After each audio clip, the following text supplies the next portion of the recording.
गर्मी की छुट्टी चल रही थी। रजत इस गर्मी की छुट्टी में अपना गांव जाना चाहता था। पिछले गर्मी की छुट्टी में वो शिमला घूमने गया था, इसलिए वो इस बार प्लान कर रहा था कि क्यों ना अपने गांव घूमने चला जाए।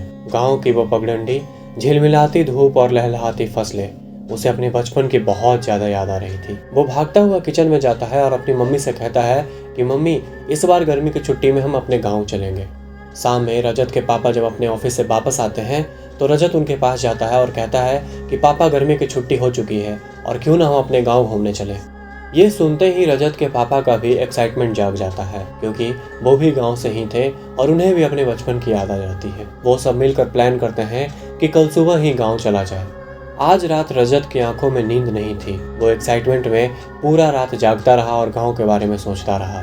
कल सुबह होते ही वो लोग फ्रेश होते हैं और नाश्ता करते हैं। उसके बाद अपने गांव के लिए निकल देते हैं। शहर के भाग दौड़ से दूर सड़क पर एक आध गाड़ियां चल रही थी। सूर्य अपने रोशनी को चारों ओर बिखेर रहा था। गर्मी के सुबह के धूप और ये नजारा देखने में बहुत ही ज्यादा खूबसूरत था। रजत और उसके पेरेंट्स इस सुहाना सफर में खो जाते हैं और उन्हें पता ही नहीं चलता है कि कब उन्होंने अपने गाँव के दहलीज पर कदम रख दिया।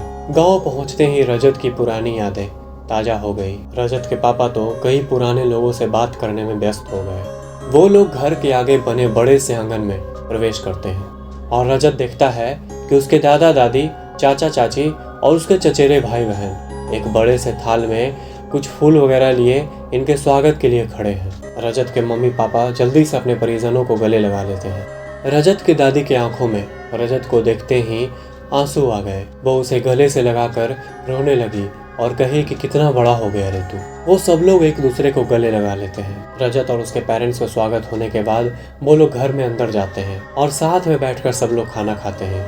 खाना खाने के बाद वो लोग घर की बातों में गुम हो जाते हैं और वो इतना गुम हो जाते हैं कि कब रात हो जाती है उन्हें पता ही नहीं चलता है। रात के डिनर के बाद सब लोग अपने अपने कमरे में जाते हैं। रजत घर के पिछला कमरा लेता है। वो बचपन में भी उसी कमरे में रहा करता था। दरअसल उस कमरे में एक खिड़की था, जिस खिड़की से बाहर का नज़ारा दिखता था। खुला खेत, बड़ा मैदान और उस मैदान में बड़े बड़े पेड़ रजत को बहुत ही पसंद आता था, इसलिए वो वही कमरा लिया और कमरा में जाते ही वो खिड़की के पास जाके बाहर देखने लगा। लेकिन रात होने की वजह से उसे बाहर कुछ भी दिखाई नहीं दे रहा था।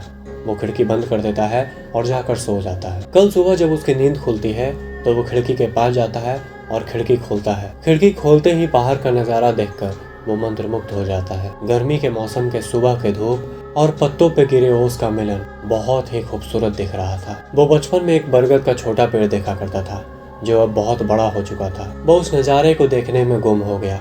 उसे जाने का मन तो बिल्कुल भी नहीं था, लेकिन उसकी दादी का आवाज़ आता है कि आकर नाश्ता कर लो, इसलिए वो नाश्ता करने चला जाता है। नाश्ता करने के बाद वो अपने भाई के साथ गांव में घूमने के लिए जाता है और उसे लौटते लौटते दोपहर का समय हो जाता है। जब वो लौटता है तो सीधे अपने कमरे में जाता है और अपने कमरे में जाने के बाद एक कुर्सी लगाकर उसी खिड़की के आगे बैठ जाता है। वो टकटकी लगा के बाहर के खूबसूरत नज़ारे को देखता रहता है। गर्मी के मौसम में गाँव के सन्नाटे में वो अपनी धड़कन की आवाज़ साफ साफ सुन सकता था।